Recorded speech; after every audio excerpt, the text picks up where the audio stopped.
Monsieur Le Borgne, bonjour. Bonjour. De 2012 à 2017, vous étiez député à l'Assemblée nationale où vous avez présenté les Français hors de France de la 7e circonscription qui comprend l'Allemagne, les 15 autres pays d'Europe centrale et les Balkans. Au Palais Bourbon, vous étiez en outre président du groupe d'amitié France-Allemagne et actuellement vous êtes maître de conférence à Sciences Po à Paris. Nos lecteurs assidus vous connaissent déjà. Nous avons déjà mené un bon nombre d'interviews pour ce blog. Celle d'aujourd'hui est un peu particulière. Nous sommes, à cause de cette pandémie, confinés dans nos appartements à Bruxelles et à Stuttgart, ce qui ne nous empêche pas de réfléchir ensemble sur la situation actuelle et le voie pour en sortir bientôt. Mais tout d'abord, je dois conseiller à nos lecteurs de lire votre blog. L'avenir est à écrire. Et maintenant, je vais C'est afficher gentil. dans la vidéo une photo de votre blog. Ce sont des textes très personnels, mais aussi qui vous donnent beaucoup de matière à réfléchir sur la politique et sur les relations entre nos deux pays et aussi sur l'Europe.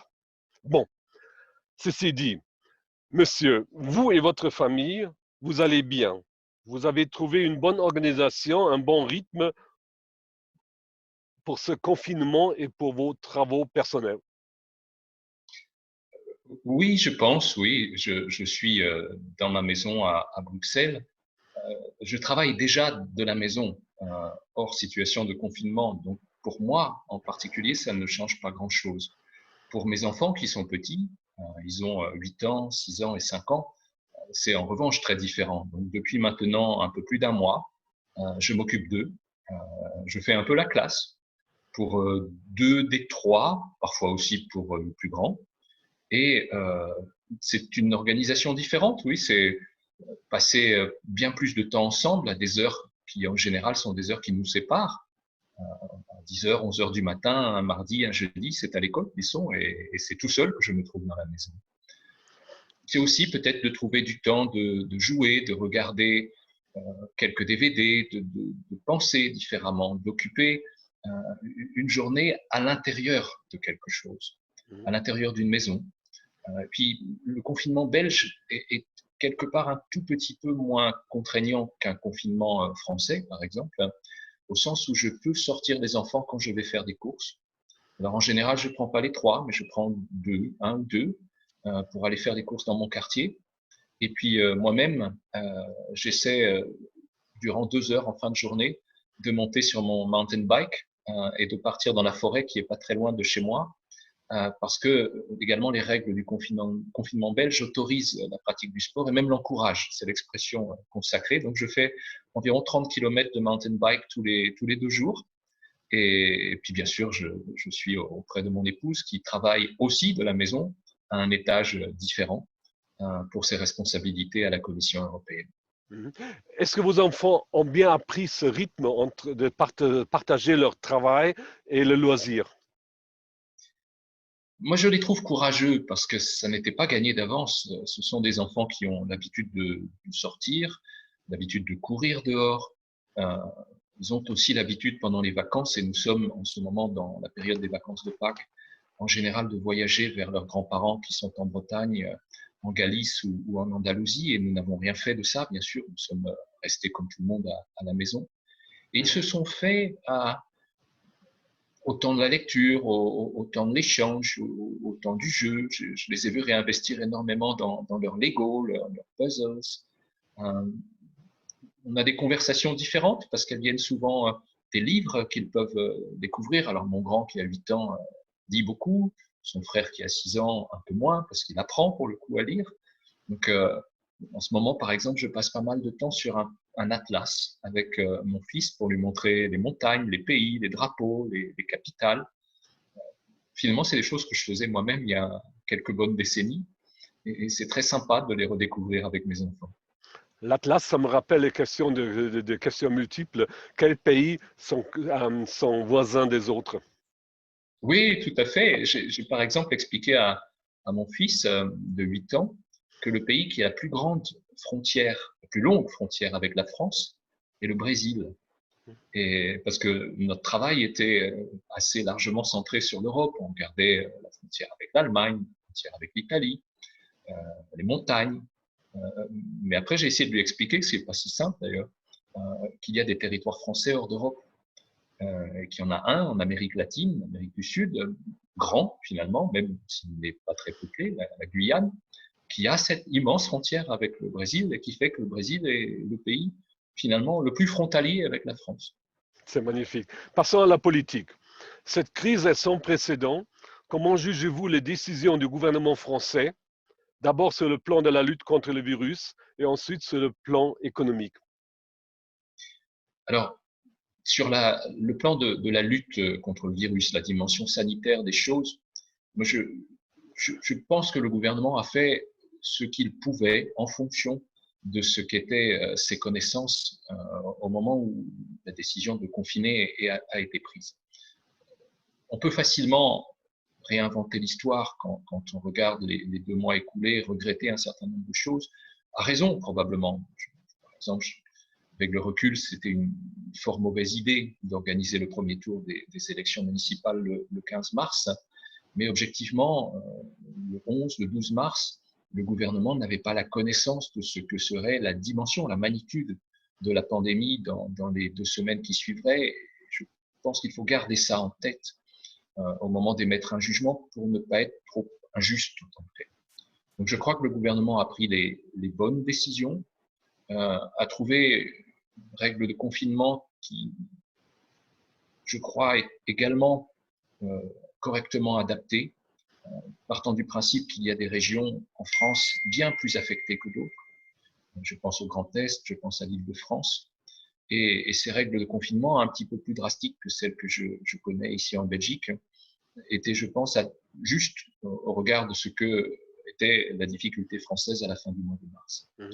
Sur la dimension économique, le gouvernement a eu raison d'engager un plan de relance considérable, inédit, que nous n'avons pas connu, si tant est qu'on puisse faire cette comparaison, depuis la fin de la Seconde Guerre mondiale, ce qui nous donne d'ailleurs la mesure de ce qui se passe en ce moment. Le plan de relance à plus de 100 milliards d'euros. La loi de finances rectificative a d'ailleurs été adoptée la nuit dernière à l'Assemblée nationale, parce qu'il s'agit de sauver l'économie française et de sauver les entreprises. Ça veut dire beaucoup plus d'endettement, ça veut dire beaucoup plus de déficit, mais c'est du rebond de la croissance que viendra notre capacité à rembourser les dettes nouvelles. Je suis aujourd'hui un petit entrepreneur, petit consultant qui travaille auprès d'entreprises qui ne sont pas toutes grandes, qui ont des bases régionales fortes et dont je sais que si elles ne se relevaient pas de la crise actuelle, ce serait un désastre économique, mais plus que tout un désastre social et humain dans les bassins de vie dont on parle. Et pour cette raison, je pense que les décisions gouvernementales en matière économique sont justes. Il paraît que l'Allemagne s'est assez bien tirée de la crise, mais la messe n'est pas encore dite.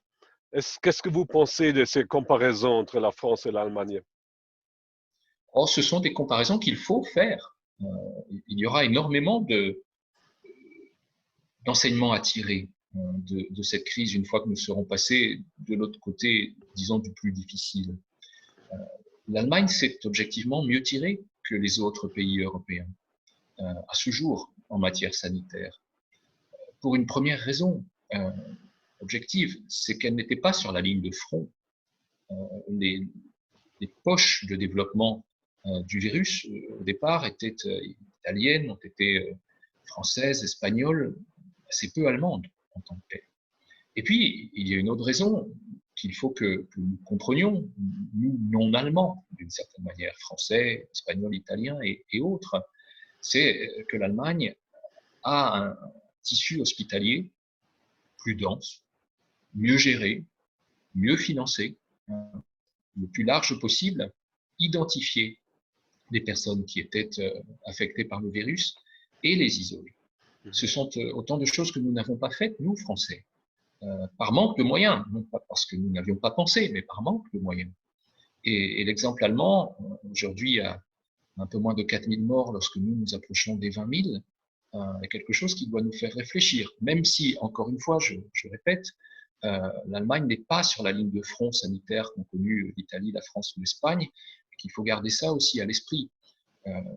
J'ai lu il n'y a pas longtemps dans la presse que des chercheurs britanniques avaient identifié l'élément essentiel en France du développement du virus, qui était la réunion pendant plusieurs jours dans le Haut-Rhin, près de Mulhouse, d'un séminaire, d'une conférence d'une église protestante.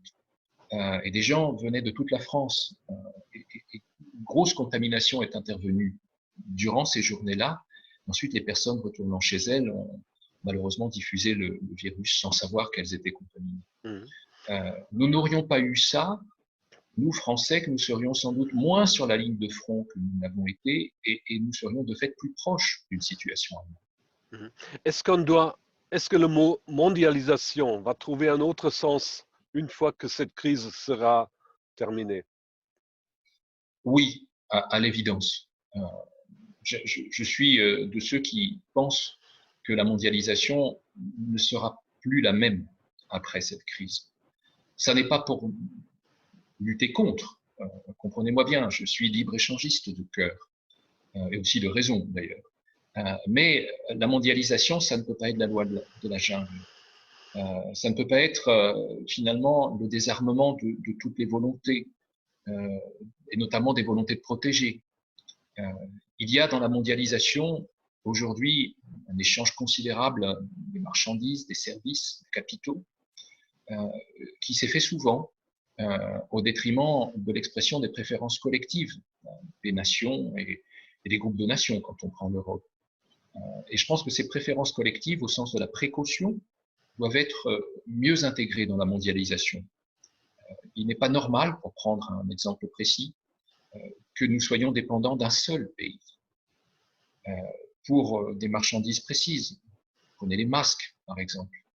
Aujourd'hui, 9 masques sur 10 soient fabriqués en Chine, et que dans un moment de crise comme celui que nous connaissons, l'interruption des chaînes de production, de distribution, de commercialisation fasse que la marchandise n'arrive plus. Et la mondialisation, pour moi, j'en suis convaincu, évoluera, au sens où les premiers acteurs, c'est-à-dire les entreprises, pratiqueront une forme de diversification de leur approvisionnement, une gestion différente des risques, qui feront qu'on continuera de commercer beaucoup, et il le faut, mais qu'on régionalisera peut-être un peu davantage ces productions, et qu'on regardera aussi à la production locale, parce que la mondialisation ne doit aucunement exclure la production locale et les circuits courts. Sur France Bloc, notre rédaction a noté les dernières initiatives franco-allemandes dans la lutte contre le coronavirus. C'est un très long article. Selon vous, la coopération franco-allemande pourrait sortir de cette crise d'une manière renforcée? Je l'espère. Je suis né plutôt optimiste, donc j'aurais tendance à l'imaginer, mais tout dépend d'abord de la volonté des principaux acteurs, la chancelière, le président Macron, leurs majorités respectives, grande coalition en Allemagne, majorité française, et aussi de l'action des oppositions dans chacun des deux pays. À l'évidence, durant ces dernières semaines, il y a eu des points de divergence franco-allemands. Je pense ici à la question de la mutualisation de la dette, qui a tendu énormément les discussions européennes jusqu'au début du mois d'avril, avant que, par une initiative franco-allemande, ce qu'on a peu entendu, Madame Merkel et Monsieur Macron parviennent à convaincre le Premier ministre néerlandais Mark Rutte de lever une partie de ses objections afin d'aboutir à ce paquet de 540 milliards d'euros décidé il y a une semaine par le Conseil européen au bénéfice de la lutte d'abord contre le coronavirus et ensuite de la relance de l'économie européenne. J'espère que la France et l'Allemagne tireront les leçons de ces moments un peu chaotiques et aussi de leurs responsabilités respectives. L'Allemagne, parce qu'elle se tire le mieux sanitairement à ce jour de la crise et qu'elle nous donne beaucoup de bons exemples de gestion d'un parc hospitalier, d'une dynamique sanitaire, mais aussi parce qu'elle doit comprendre que dans la crise que nous traversons, qui est inédite, c'est la plus grande crise à la fois sanitaire et économique depuis maintenant un siècle, il est nécessaire de faire un saut supplémentaire dans le sens de la solidarité européenne. Est-ce Et que pour vous moi, pensez... ça n'échappe pas à l'idée d'un partage de la dette. On ne peut pas sortir, nous Européens, nous 27 pays d'Europe, plus inégaux entre nous de cette crise que nous ne l'étions avant d'y entrer. Ce qui veut dire travailler en termes de conviction avec nos amis allemands sur l'idée de la mutualisation. Mais pour nous, Français, c'est aussi de pouvoir accepter qu'il y ait dans l'espace à 27 des perspectives différentes, des cultures différentes. On ne peut pas décréter qu'une solution est unique et qu'elle doit être reprise par tous les autres.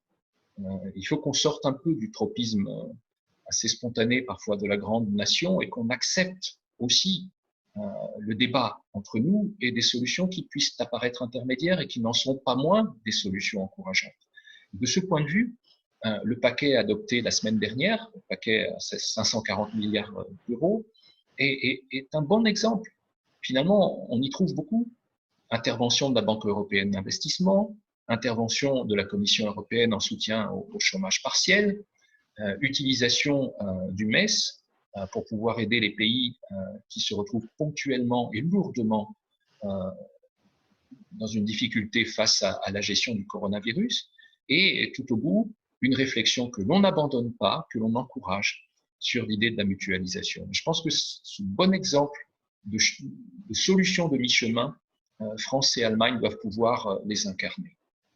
En Allemagne, on a beaucoup de peur ou de crainte que cette mutualisation va renforcer l'AfD. Oui, je pense que c'est une crainte que l'on peut avoir. Finalement, l'AfD est apparue au sens de la création de ce parti il y a maintenant 7-8 ans, quand les premières discussions sur la mutualisation étaient venues de la crise grecque et de la crise des dettes souveraines. Chaque pays doit, je pense, aborder courageusement les difficultés que nous traversons. Les Français aussi peuvent imaginer que dans les décisions qu'ils prennent en ce moment, nous puissions renforcer les populistes, et notamment Madame Le Pen. Je lisais sur les réseaux sociaux mes réponses à un post que j'avais mis et que je croyais assez innocent, d'une certaine manière, sur mon compte, en soutien à l'idée de l'annulation de la dette, ou d'une partie de la dette des pays africains. Je me suis fait lyncher avec des commentaires, en plus de gens que j'aime bien, hein, qui ne m'en veulent pas à titre personnel, mais qui ne comprenaient pas que l'on puisse demander l'annulation de la dette quand on a soi-même un problème de dette. Et la réponse que je faisais était, j'accepte la critique, elle est totalement légitime, mais sur ce point, peut-être même encore davantage, mais si on ne fait pas un geste à l'égard d'un continent qui n'a ni les structures sanitaires, ni les moyens de mise en place d'un confinement, on se retrouve demain avec un problème encore plus grand que l'on en a aujourd'hui et qui ira jusqu'au bout, notamment d'une pression migratoire. Donc, affrontons plutôt les populistes en étant nous-mêmes égaux par rapport à nos valeurs, plutôt que de nous laisser dicter par les populistes les limites de ce que pensent que nous devrions faire. Mhm. Et le président de la République, Emmanuel Macron, n'aurait pas pu s'imaginer que sa conviction, l'Europe nous protège, sera mis aussitôt à si rude épreuve. Pensez-vous aujourd'hui que l'Europe trouvera un moyen de relever les défis graves face au coronavirus et en sortir d'une manière plus renforcée? Moi, je veux le croire. Je veux croire que l'Europe tirera les enseignements le plus justement possible de cette crise qui est devant nous. J'insiste, hein, nous ne sommes pas en sortie de crise. Nous allons dominer sanitairement la crise, mais les conséquences économiques sont considérables et sociales, bien sûr. Tirer les enseignements, ça veut dire notamment s'interroger sur les raisons pour lesquelles, en réponse à un seul virus, il y a eu au bas mot 27 réponses, et même davantage quand on prend les pays de structure fédérale, telle l'Allemagne par exemple, où les règles de confinement ont pu ne pas être les mêmes d'un land à l'autre. Ne faut-il pas élever une partie de la réponse sanitaire à l'échelle européenne? Moi, c'est ma conviction. On a, au moment où chaque grande conférence intergouvernementale se réunissait, eu tendance à reléguer la question sanitaire et des pandémies loin dans la liste des priorités. Et la réalité nous a rattrapés. Et personne en tant que tel n'est à blâmer plus que d'autres, parce que jamais nous n'aurions imaginé, encore au début du mois de janvier, il y a 3 mois, qu'il puisse survenir ce que nous connaissons aujourd'hui, avec des centaines de milliers de morts à travers le monde, plus de 2/3 de l'humanité à l'arrêt, confinée, et une économie bloquée. Donc il faut que l'Europe tire les leçons de ça et, je pense, élève la question sanitaire au niveau de ses compétences.